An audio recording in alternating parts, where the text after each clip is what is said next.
lebehan yang beraliran hukum Rabbi.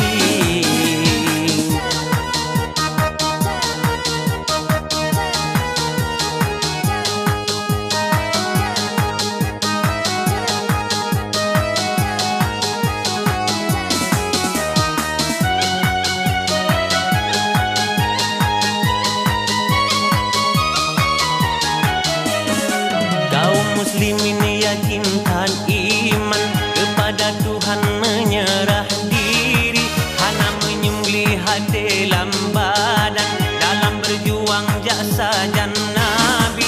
Berat sengsara derita badan, kenang ancaman nibak Yahudi. Nabi Muhammad martabat manyang, urang pertimang perintah Rabbi. Mun kaum kafir sabi bertentang, sebabnya padang tamang Islami. Muhammad yang akhir penghulai maha suci, derajat tinggi yang lebihan yang beraliran hukum Rabbi.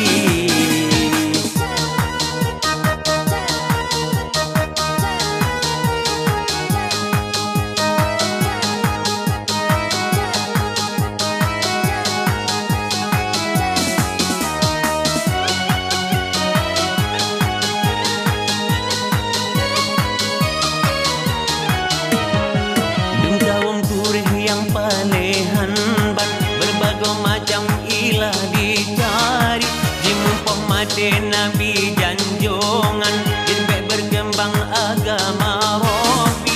Cuma barobon turun firman, neyu puga perang laju pak Nabi. Nabi Muhammad martabat manya,